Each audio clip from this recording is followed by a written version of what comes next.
This is Jennifer Gonzalez welcoming you to episode 127 of the Cult of Pedagogy podcast. In this episode, I'm going to share some ideas for dealing with late work.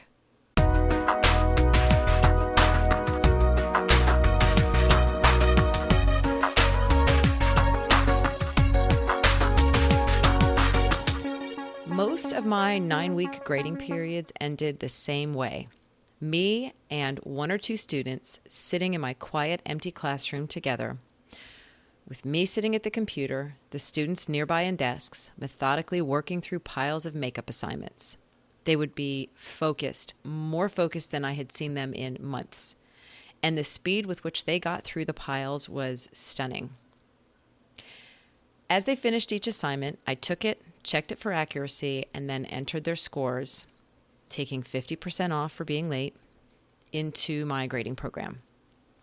With every entry, I would watch as their class grade went up and up from a 37% to a 41, then to 45, then to 51, and eventually to something in the 60s or even low 70s, a number that constituted passing, at which point the process would end and we would part ways, full of resolve that next marking period would be different.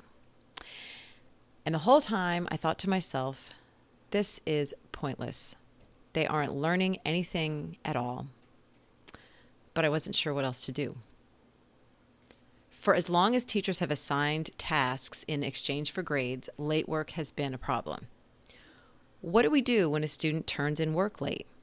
Do we give some kind of consequence or accept assignments at any time with no penalty?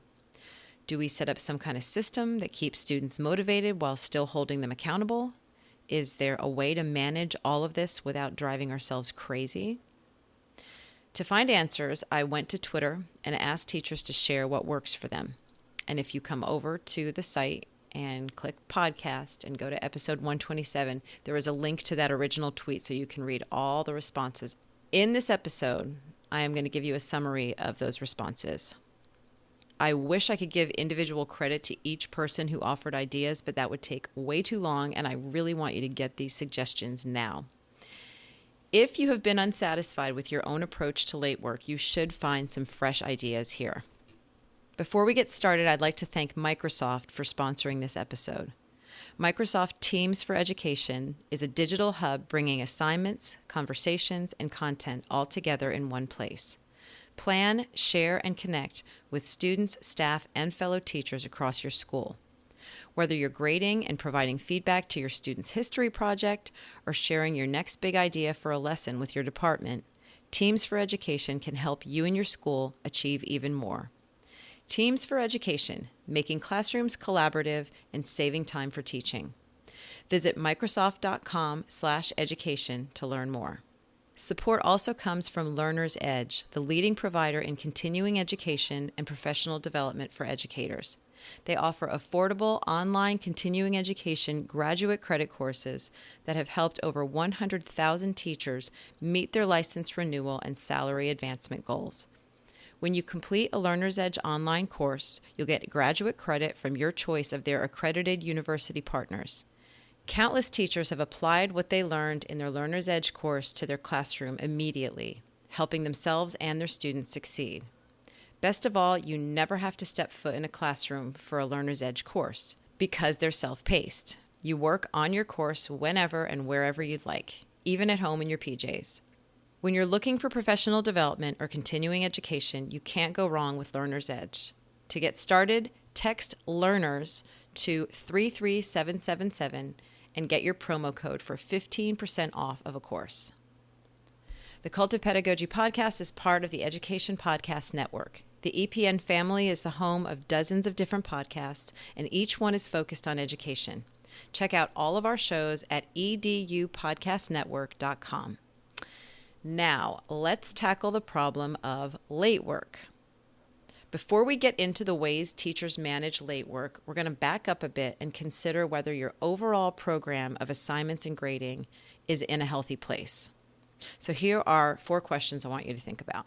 The first one is, what do your grades represent? How much of your grades are truly based on academic growth and how much are based mostly on compliance? If they lean more toward compliance, then what you're doing when you try to manage late work is basically a lot of administrative paper pushing rather than teaching your content. Although it's important for kids to learn how to manage deadlines, do you really want an A in your course to primarily reflect the ability to follow instructions? If your grades are too compliance-based, consider how you might shift things so they more accurately represent learning. For a deeper discussion of this issue, listen to episode 94 of the podcast, which is called How Accurate Are Your Grades? Question number 2. Are you grading too many things? If you spend a lot of time chasing down missing assignments in order to get more scores in your gradebook, it could be that you're grading too much. Some teachers only enter grades for major, summative tasks like projects, major writing assignments, or exams. Everything else is considered formative and is either ungraded or given a very low point value for completion, not graded for accuracy. It's practice. For teachers who are used to collecting lots of grades over a marking period, this will be a big shift. And if you work in a school where you're expected to enter grades into your system frequently, that shift will be even more difficult. Convincing your students that ungraded practice is worthwhile because it will help their performance on the big things will be another hurdle. With all of that said, reducing the number of scored items will make your grades more meaningful and cut way down on the time you spend grading and managing late work. The third question is, what assumptions do you make when students don't turn in work? I am embarrassed to admit that when I first started teaching, I assumed most students with missing work were just unmotivated. Although this might be true for a small portion of students, I no longer see this as the most likely reason. Students may have issues with executive function and could use some help developing systems for managing their time and responsibilities. They may struggle with anxiety, or they may not have the resources like time, space, and technology to consistently complete work at home.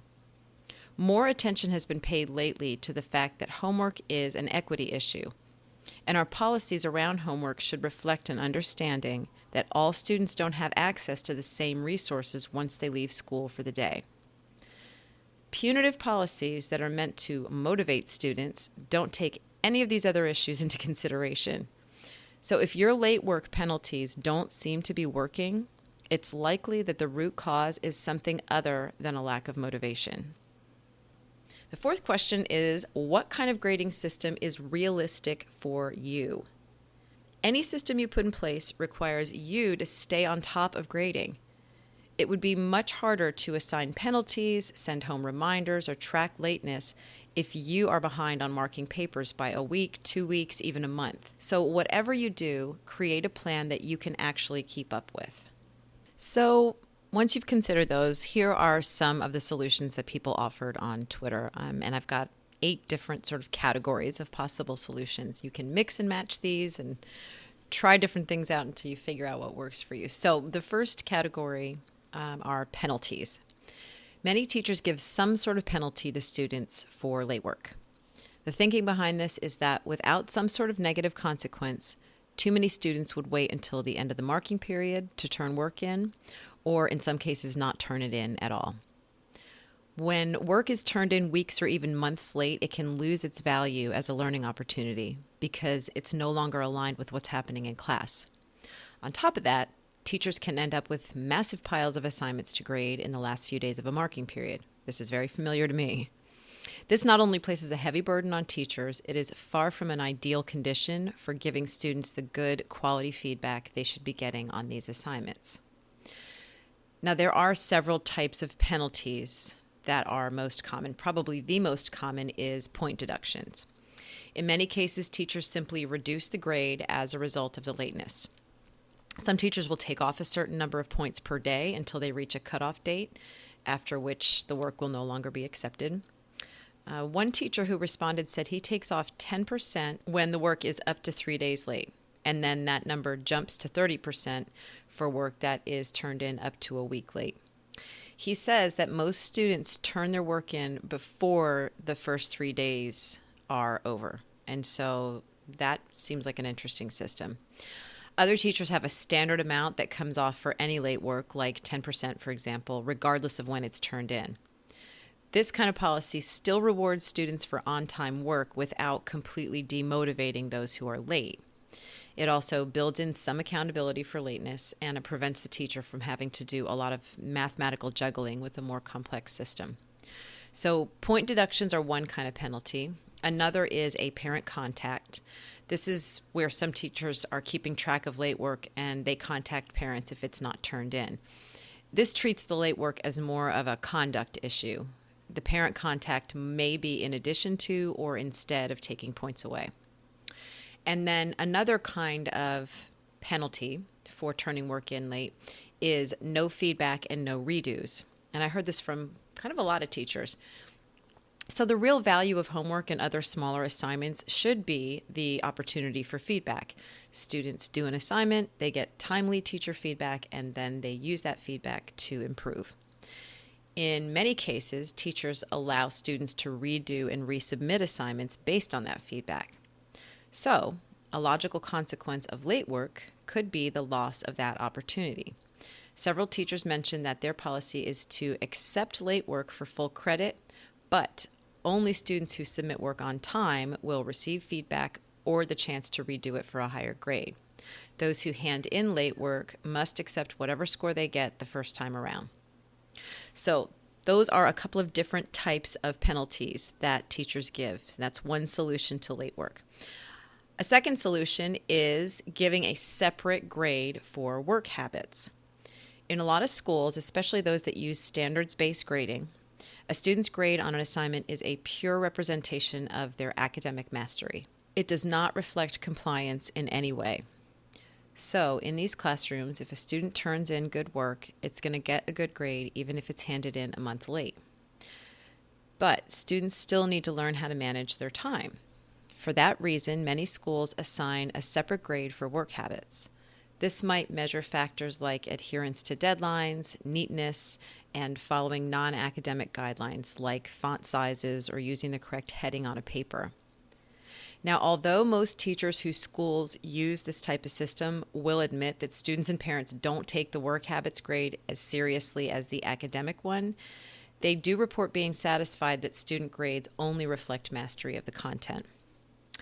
One school calls their work habits grade a behavior grade, and although it doesn't impact GPA, students who don't have a certain behavior grade can't make honor roll despite their actual GPA. Several teachers mentioned looking for patterns and using that separate grade as a basis for conferences with parents, with counselors, or with other stakeholders. For most students, there's probably a strong correlation between work habits and academic achievement. So separating the two could help students see that connection. Finally, one other way to sort of do this like separate grade, some learning management systems will flag assignments as late without necessarily taking points off. Although this does not automatically translate to a work habits grade, it indicates the lateness to students and parents without misrepresenting the academic achievement. So far we've gone through two different solutions. One is some sort of penalty. Two is a separate grade for work habits. Number three is homework passes. Because things happen in real life that can throw anyone off course every now and then, some teachers offer passes students can use to replace a missed assignment. Most teachers only offer these passes to replace low-point assignments, not major ones, and they generally only offer 1 to 3 passes per marking period. That means that homework passes usually only recover about 5 to 10% of a student's overall course grade. Other teachers have a policy of allowing students to drop 1 or 2 of their lowest scores in the gradebook every marking period. Again, this is typically done for smaller assignments, and it has the same net effect as a homework pass by allowing everyone to have a bad day or two. One other thought on homework passes, I had a teacher who gives next class passes, which allow students 1 extra day to turn in work. She gives a few of these per marking period, and at the end of every marking period, she gives extra credit points to students who still have unused passes. She says that since she started doing this, she has had the lowest rate ever of late work. So that's another idea to keep in mind and maybe try. Okay, so we've got number 1 is penalties. Number 2 is a separate grade for work habits. Number 3 is homework passes. And now solution number 4 is extension requests. Quite a few teachers require students to submit a written request for a deadline extension rather than taking points off on a late assignment. With a system like this, every student turns something in on the due date, whether it's the assignment itself or an extension request. Most extension requests ask students to explain why they were unable to complete the assignment on time. This not only gives students a chance to reflect on their habits, it also invites the teacher to help students solve larger problems that might be getting in the way of their academic success. Other teachers use a similar system for times when students want to resubmit work for a new grade. Now, having any of this done on paper is fine, but having students submit these requests via something like Google Forms reduces the need for paper, and it routes all of the requests to a single spreadsheet, which makes it easier for teachers to keep track of work that is late or needs to be regraded. So that's something to think about if you have access to Google Forms. So the 5th solution is floating deadlines. Rather than choosing a single deadline for an assignment, some teachers assign a range of dates for students to submit work. This flexibility allows students to plan their work around other life activities and responsibilities. Other names mentioned for this strategy were flexible deadlines, soft deadlines, and due windows. That's DUE windows. So 2 little tweaks on this. Some teachers who do these floating deadlines offer an incentive to turn in work in the early part of the time frame, such as extra credit, or maybe they'll offer to give faster feedback. And this helps to spread out the submissions more evenly. Another variation on this approach is to assign a batch of work for a whole week and ask students to get it in by Friday. This way, students get to manage when they get it done. A 6th solution is let students submit work in progress. Some digital platforms like Google Classroom allow students to submit assignments while they are still working on them. This allows teachers to see how far the student has gotten and address any problems that might be coming up. If your classroom is mostly paper-based, it's certainly possible to do this kind of thing with paper as well, letting students turn in partially completed work to demonstrate that an effort has been made and show you where they might be stuck. A 7th solution is to give late work full credit. Some teachers accept all late work with no penalty. Most of these teachers agree that if the work is important and if we want students to do it, we should let them hand it in whenever they get it done. Now, some teachers fear this approach will cause more students to stop doing the work or delay submission until the end of a marking period. And that would be my concern too. But teachers who like this approach say they were surprised by how little things changed when they stopped giving penalties. Most students continue to turn work in more or less on time, and the same ones who were late under the old system were still late under the new one. The big difference was that the teacher no longer had to spend time calculating deductions or determining whether students had valid excuses. The work was simply graded for mastery. Now, for some teachers, to give students an incentive to actually turn the work in before the marking period is over, they will put a temporary 0 in the gradebook as a placeholder until the assignment is turned in, at which point the 0 is replaced with a grade. And I used to do this too. You know, you put that in there and then you're going to replace it with points, which is sort of what I was describing, watching my students' grades going up and up and up. They'll see what their grade would be if they just never turned the work in, and that provides a small incentive. And then there's another twist on this no penalty option. There were some teachers that responded who said that they don't take points off for late work, but they limit the time frame when students can turn it in. Some of them would not accept late work after they had graded and returned an assignment, because at that point it would be way too easy for students to just copy off of one of the returned papers. And then there were others who would only accept late work up until the assessment for that unit, because the work leading up to that is meant to prepare for that assessment. And so it seems like it would be almost pointless to do it after that. So we've gone through 7 solutions so far. I'm going to review these before I do the 8th, because the 8th is more preventative. So the first one was penalties for late work. Second is a separate work habits grade. The third is homework passes. The fourth is extension requests. Number 5 is floating deadlines. 6 is letting students submit work in progress. And 7 is giving late work full credit. Some of these could work together beautifully. Number 8 is just a little collection of a few other preventative measures. These are not necessarily a way to manage late work as much as they are meant to prevent it in the first place. So one of the preventative measures is to include students when you are setting deadlines. When it comes to major assignments, have students help you determine due dates because they may have a better idea than you do about other big events that are happening and assignments that have been given in other classes. Another preventative measure you can take is to stop assigning homework. Some teachers have just stopped assigning homework entirely, recognizing that disparities at home make it an unfair measurement of academic mastery. Instead, all meaningful work is done in class where the teacher can monitor progress and give feedback as needed. Long-term projects are done in class as well, so the teacher is aware of which students need more time and why, and so there really are no big surprises. I had a lot of that as I moved along in teaching, where we just did a lot of the work in class, and then I sort of knew, I knew who was where, and there were no big surprises. And then finally, the last preventative thing you could do, and this is about homework too, is to make homework optional or self-selected. Not all students need the same amount of practice. You may be able to get your students to assess their own need for additional practice and assign that practice to themselves. Although this may sound far-fetched, there are some classes, like if you listen to episode 30, I'm interviewing Natalie McCutcheon, and she's talking about her self-paced system where students work their way through a program of instruction on their own.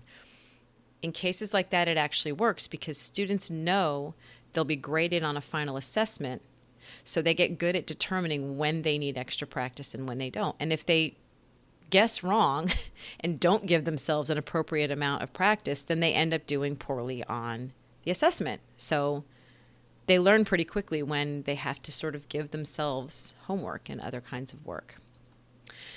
So there are 8 different ideas for dealing with late work. Now, with so many different approaches, what's clear is that there are a lot of different schools of thought on grading and assessment. So it is not a surprise that we don't always land on the best solution on the first try.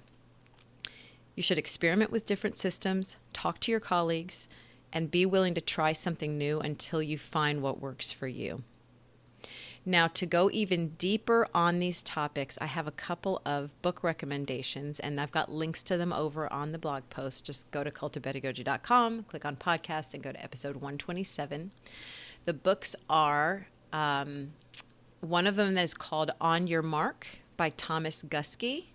The subtitle is Challenging the Conventions of Grading and Reporting. And I had a lot of teachers recommend this sort of in the discussion. And I've seen recommendations before. I have not read it, but it just comes so highly recommended that I thought it would be good to include it.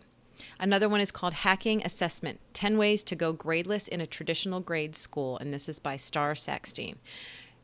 This is really leading you more toward a non-graded system, but it is working within a school system where grades are still required, but there's a lot of discussion on feedback and what needs to be graded and what doesn't, and where can students self-assess. So this is definitely a deeper dive into this topic. It's not just a, simple idea for just handling late work, but if these topics interest you, that one would also be a good one to look into.